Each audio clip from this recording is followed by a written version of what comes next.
Bienvenido de nuevo al programa. Hoy nos acompaña Ehud Olmert, el ex primer ministro de Israel. Muchas gracias por tomarse el tiempo. Gracias. Quería preguntar sobre las implicaciones internas del conflicto actual. Cuando se observa la magnitud, la duración y la intensidad de los combates durante los últimos 2 años, ¿cómo evalúa el impacto tanto en la seguridad como en la sociedad israelí?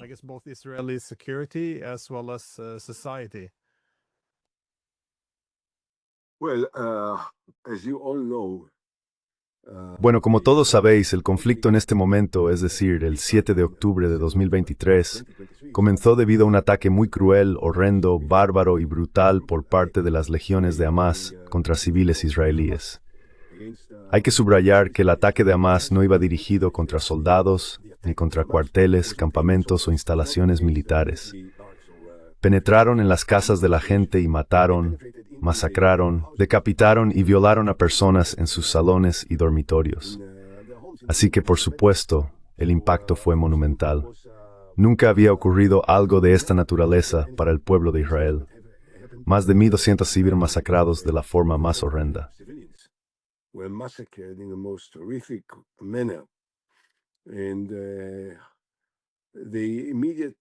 Y la reacción inmediata de la mayoría de los israelíes fue que teníamos que ir de inmediato tras todos los asesinos para eliminarlos. Tenemos que distinguir entre el peligro de seguridad realista de la situación en el sur, en primer lugar, y lo que realmente ocurrió aquel día. Me preguntaste entonces si existía algún peligro serio para la propia supervivencia del Estado de Israel en la parte sur debido a un posible ataque de Hamás. Habría dicho entonces que no lo había. Y sigo diciendo, incluso hoy, que el 7 de octubre, a pesar de lo que ocurrió, no existía un peligro real, genuino y realista para la seguridad del Estado.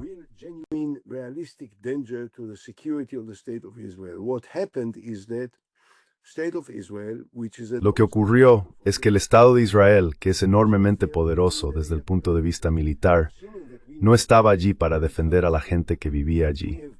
Suponiendo que sabemos que Hamás está allí, hemos construido instalaciones militares, sistemas de defensa tecnológica, y se supone que tenemos un ejército con algunas legiones de infantería, tanques, helicópteros y aviones preparados para estar en alerta en caso de un ataque.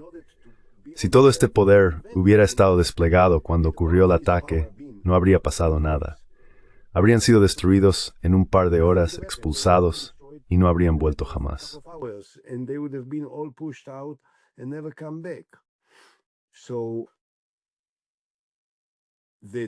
Así que el peligro, objetivamente hablando, no era realista si hubiéramos aplicado todos los sistemas de defensa necesarios para estar preparados en caso de un ataque.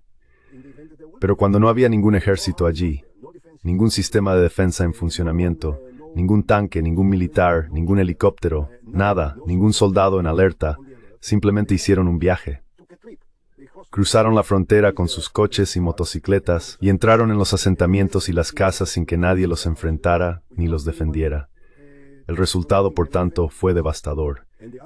Pero eso no fue consecuencia de una falta de capacidad defensiva por parte de Israel.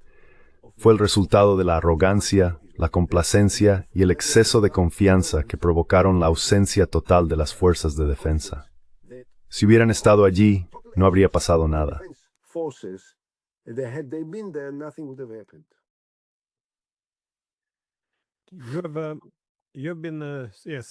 Ha sido algo crítico con la respuesta del primer ministro Netanyahu a estos ataques. ¿Qué opinas de su liderazgo y qué crees que debería haber hecho de manera diferente?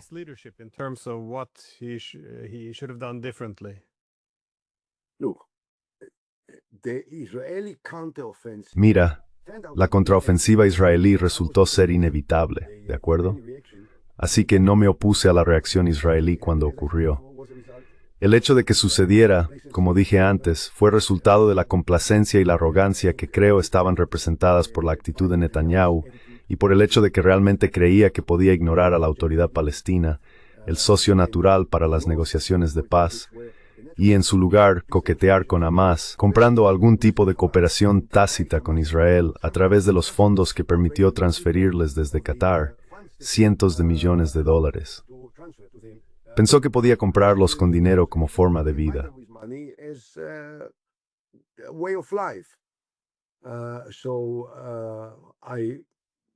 Mi primera crítica al gobierno se refiere a lo que ocurrió durante todos los años previos al 7 de octubre de 2023.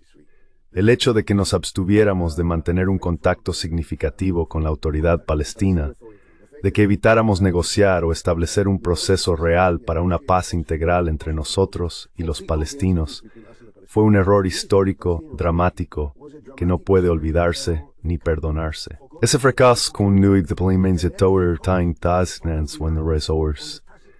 Y más rightly the mostrar my penguer diamas.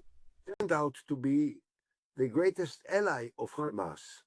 Netanyahu is the one that provided all the Netanyahu es quien proporcionó todo el respaldo militar y financiero que permitió a Hamas construir la ciudad subterránea de túneles en Gaza y adquirir y producir miles de cohetes. Cohetes que pudieron fabricar gracias al dinero que recibieron de Qatar a través de los buenos oficios del gobierno israelí y del primer ministro de Israel. Ese es, pues, el planteamiento, el concepto, la total falta de comprensión de que hacer la paz con la autoridad palestina es el verdadero interés estratégico del Estado de Israel, en lugar de intentar gestionar el conflicto, evitando la paz y negociando tácitamente con Hamas a través de Qatar. Ese fue el gran error que provocó los acontecimientos del 7 de octubre en primer lugar. La segunda cuestión es, cuando decidimos reaccionar, ¿qué tan inteligente fue esa reacción? how smart was the reaction? How useful was the... ¿Qué tan útil fue la reacción? Tengo que decir ante todo que fue inevitable. El hecho de que ocurriera el 7 de octubre, como dije, fue resultado de errores israelíes. Pero cuando sucedió, ningún país del mundo podría tolerar la masacre de tanta gente y la destrucción causada por ese ataque sin reaccionar. Así que era evidente que tendríamos que responder y que nuestra reacción tendría que dirigirse contra los líderes de Hamas en Gaza. También era evidente para todos que se escondían dentro de los centros urbanos de Gaza, tanto en la superficie como bajo tierra, en hospitales, instalaciones públicas, mezquitas, escuelas y viviendas privadas. Por lo tanto, alcanzar a los líderes de Hamas provocó inevitablemente, como así fue, un enorme daño colateral.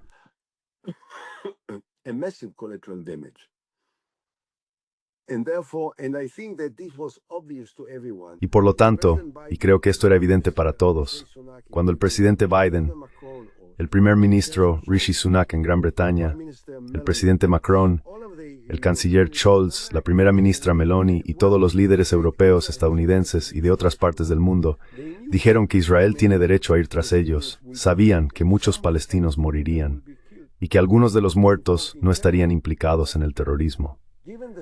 Pero dadas las circunstancias,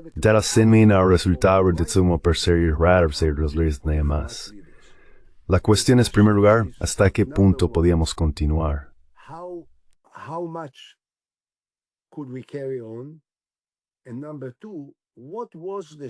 Y en segundo lugar, ¿cuál era la estrategia de Israel ante la reacción militar que llevamos a cabo? ¿Cuál era la estrategia para el día después? Ahora bien, el problema fue que, en primer lugar, seguimos luchando y luchando.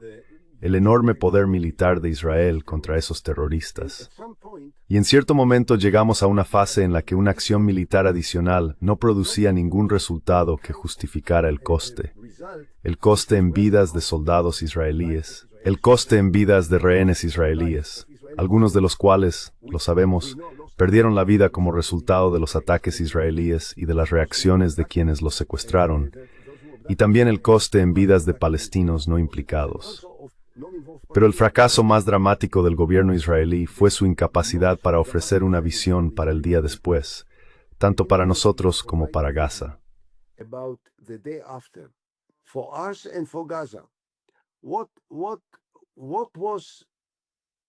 ¿Cuál era el plan israelí? Todos le preguntaban al primer ministro, de acuerdo, primer ministro, usted quiere matar, matar, matar, bien, más, pero ¿qué tiene en mente para el día después? ¿Cuál es la visión? ¿Cuál es el horizonte político que propone Israel? La falta de un horizonte político fue, creo, el mayor error el que hizo que la comunidad internacional perdiera la paciencia con los continuos ataques israelíes. Y creo que alcanzó su punto culminante en marzo de 2025, cuando el primer ministro decidió no continuar con el proceso de negociación que se había iniciado. Había un acuerdo, auspiciado por Estados Unidos, según el cual después del 18 de marzo de 2025, continuaríamos las negociaciones para poner fin a la guerra y devolver a todos los rehenes.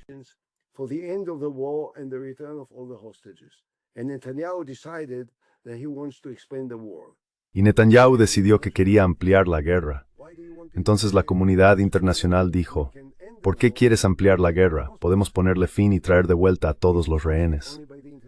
Y esto no lo dijo solo la comunidad internacional, sino miles de israelíes, no solo la base, no solo la gente de a pie en las calles, sino los ex generales y comandantes militares israelíes más veteranos, el ex jefe del Estado Mayor del Ejército israelí, el jefe del Mossad y el jefe de los servicios de seguridad. Todos firmaron una petición diciendo, no necesitamos ampliar la guerra, no necesitamos perder más soldados, no necesitamos perder más rehenes, no necesitamos seguir matando a palestinos no implicados. Terminemos la guerra ahora.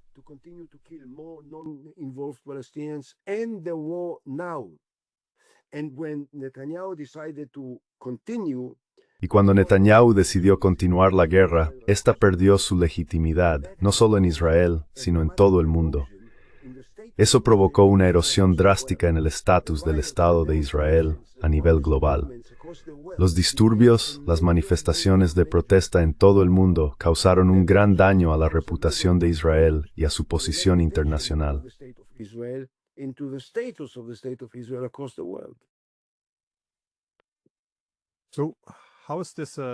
Entonces, ¿cómo se ha reflejado esto en el sentimiento del público israelí? ¿Cómo crees que la guerra está afectando, supongo, a la cohesión social? ¿Y hay preocupaciones sobre el ethos nacional de Israel, o se trata más bien de las reacciones del extranjero?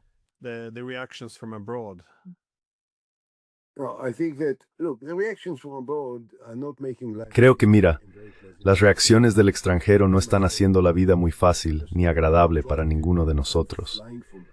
Yo mismo estoy viajando por todo el mundo, volando a diferentes partes del planeta cada semana. La semana pasada estuve en Japón y luego en Berlín. Esta semana estaré en Londres y después volveré a Alemania, y así sucesivamente. Estoy intentando explicar y presentar las diferentes perspectivas que tienen muchos israelíes. Y no es fácil, no es sencillo.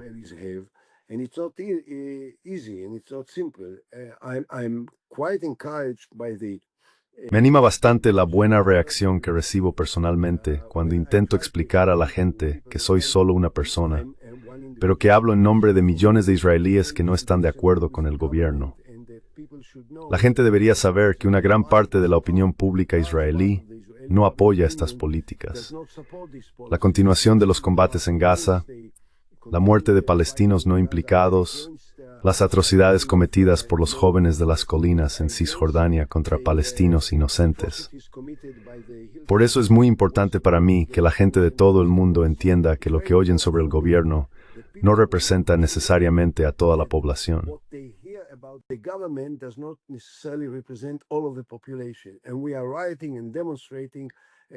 Estamos protestando y manifestándonos a diario en las calles de Tel Aviv, Jerusalén y por todo el país de una manera muy intensa. Pero mientras este gobierno siga en el poder, no es tan sencillo, porque a veces la gente me dice, vale, eso es lo que tú dices, pero ahora mismo el ministro de Seguridad Nacional, Ben Gvir, o el ministro de Finanzas, Smotrich, o el primer ministro, o el ministro de Defensa, están diciendo cosas diferentes. Dicen que hay que matar a todos, destruirlo todo, y así sucesivamente. Así que ahora, ¿cómo por esto se ven tal de cultura? I know this is a problem. We are trying to battle it, and I hope that we will succeed to ultimately. Y espero que finalmente logremos restablecer los valores básicos y las actitudes fundamentales que han caracterizado al Estado de Israel durante generaciones, devolviéndolos al centro de la escena. No es fácil, porque el movimiento de protesta en Israel en realidad comenzó antes del 7 de octubre, cuando el primer ministro tras ser acusado de cargos penales graves en el Tribunal de Distrito de Jerusalén, empezó a intentar cambiar el sistema judicial para librarse del peligro de perder su cargo y ser condenado en un tribunal de justicia. Y ahora siguen intentando modificar algunas de las leyes democráticas fundamentales del Estado de Israel.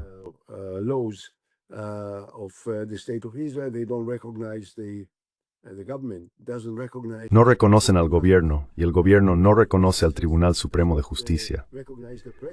El ministro de Justicia dice que no reconoce al presidente del Tribunal Supremo y así sucesivamente.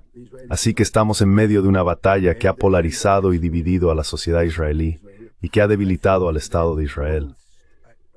Creo que según todas las encuestas en Israel, más del 60% de los israelíes, una clara mayoría, no confían en el primer ministro israelí y no creen que lo que motive al gobierno sean los intereses reales y genuinos del Estado de Israel, sino más bien los intereses políticos del gobierno y del primer ministro.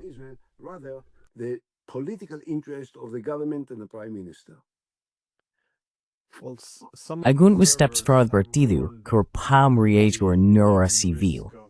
¿Crees que eso es una exageración o no ha sido imposible?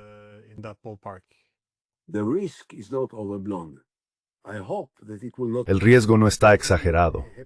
Espero que no ocurra, pero no estoy contento ni tranquilo. Creo que lo han llevado a un extremo que pone en peligro la estabilidad de nuestro sistema democrático y también la estabilidad de nuestras relaciones sociales entre los distintos sectores de la población israelí dentro de nuestro país, en gran medida como resultado de la incitación y la polarización que el gobierno ha impulsado con tanta fuerza.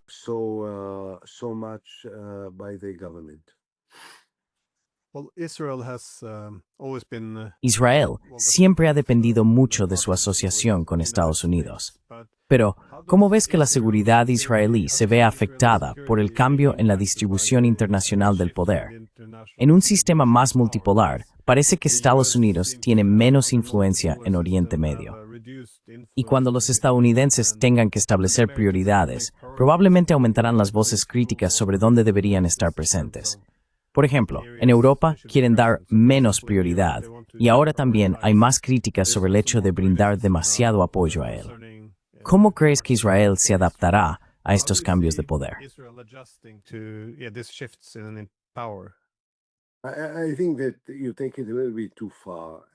Creo que estás exagerando un poco. Los cambios creo que si hay algo que se ha demostrado y de una manera muy clara es que la influencia de Estados Unidos en la región ha crecido de forma espectacular. No sé cuán estable es, no sé cuán consistente será. Eso está por verse, y sabemos que estamos tratando con un presidente del que todos dicen que es completamente impredecible. Así que no sabemos cuál será la política de Trump mañana. Él mismo no lo sabe. ¿Cómo podríamos saberlo? Pero al mismo tiempo no olvides que Estados Unidos atacó a Irán, algo que 5 presidentes estadounidenses antes que Trump prometieron que harían para evitar, no necesariamente para atacar, sino para impedir que Irán continuara con su programa nuclear.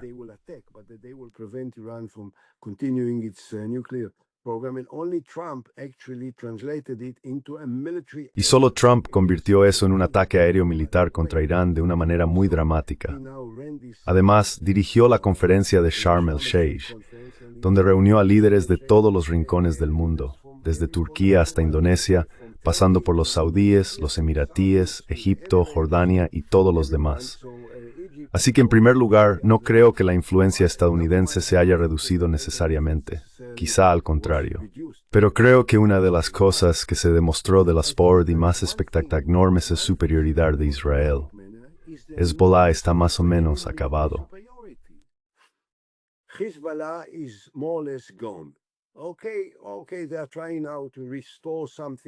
Vale.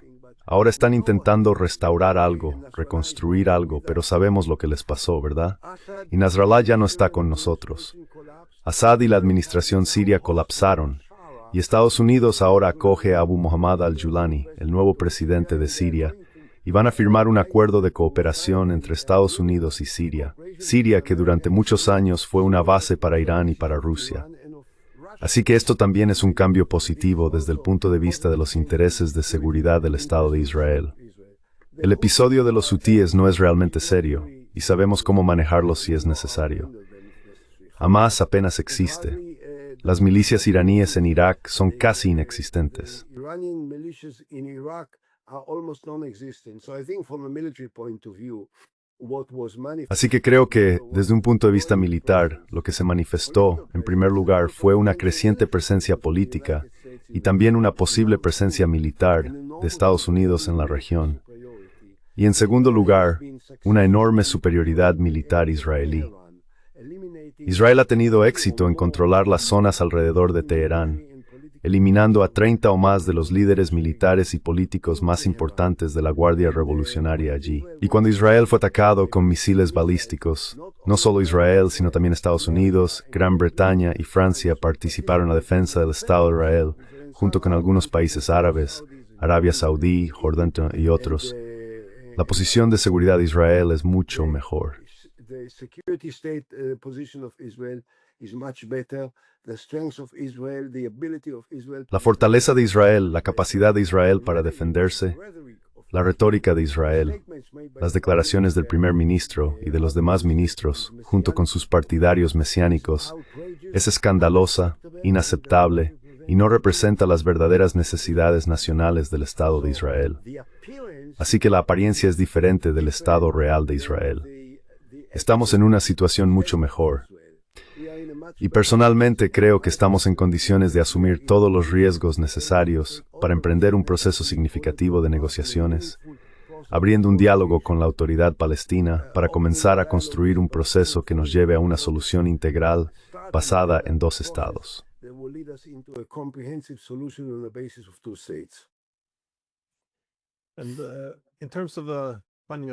En cuanto a encontrar una solución diplomática con los iraníes, ¿ves alguna vía posible?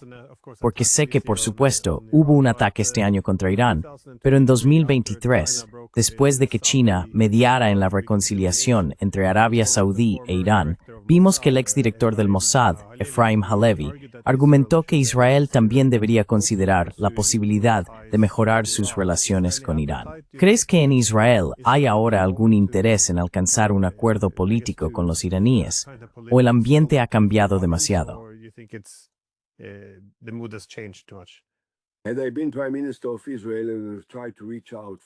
He sido ministro de Israel y he intentado acercarme a los iraníes, sentarme con ellos y decirles, escuchad, ya es hora, basta ya. No podéis destruirnos, y nosotros no podemos destruiros.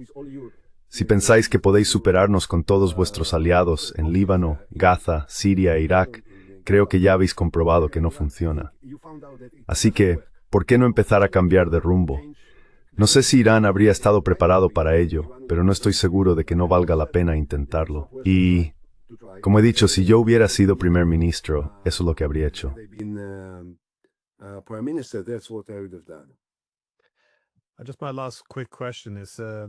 Solo una última pregunta rápida. En realidad, te conocí en 2018 en Kazajistán. En aquel momento hablabas de lo importante que era la relación, de que la estabilidad estratégica también dependía, en cierta medida, de las buenas relaciones entre Rusia e Israel, que eran valoradas por ambas partes. Pero en los últimos años, supongo que por dos razones. Una, el apoyo de Israel a Ucrania, y la otra, los lazos más estrechos de Rusia con Irán, vemos que las relaciones ya no son lo que eran. ¿Ves algún motivo de preocupación o crees que las divisiones o discrepancias están exageradas?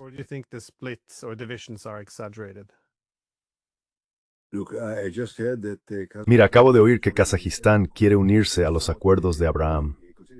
Esto resulta algo curioso, teniendo en cuenta que hemos mantenido relaciones diplomáticas con Kazajistán durante los últimos 30 años. Ya sabes, los acuerdos de Abraham fueron firmados por países que antes no tenían relaciones. Kazajistán se uniría, habiendo mantenido ya durante muchos años una cooperación pacífica y amistosa con el Estado de Israel. Así que creo que, mira, Israel se encuentra ahora en una buena posición si quiere seguir una política diferente a la de Ben-Gvir y Smotrich. Si realmente estamos interesados en reconstruir el potencial de Israel, los logros en alta tecnología, el éxito económico, la cooperación académica que hemos desarrollado, Entonces no hay límite para las oportunidades que se presentan y seremos capaces de afrontarlas. We will be able to handle. But this is a question whether the government of Israel, the president... Pero la cuestión es si el gobierno de Israel, el actual gobierno, está interesado en todo esto, o si está centrado en cumplir esos sueños mesiánicos de libertad, tomar el control de Gaza para reasentar a judíos y luego expulsar a todos los árabes y palestinos de Cisjordania para reasentarla e integrarla allí. Creo que esa es la estrategia. Pienso que la manera de cambiar la situación es deshacernos de nuestro gobierno, y espero que eso ocurra pronto. Entonces creo que podremos empezar de nuevo.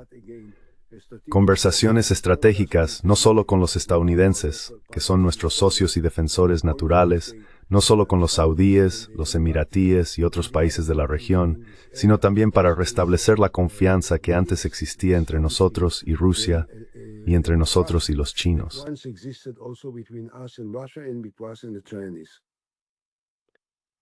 Bueno, muchas gracias por tomarte el tiempo. La especie de verdad. Gracias, señor Deason.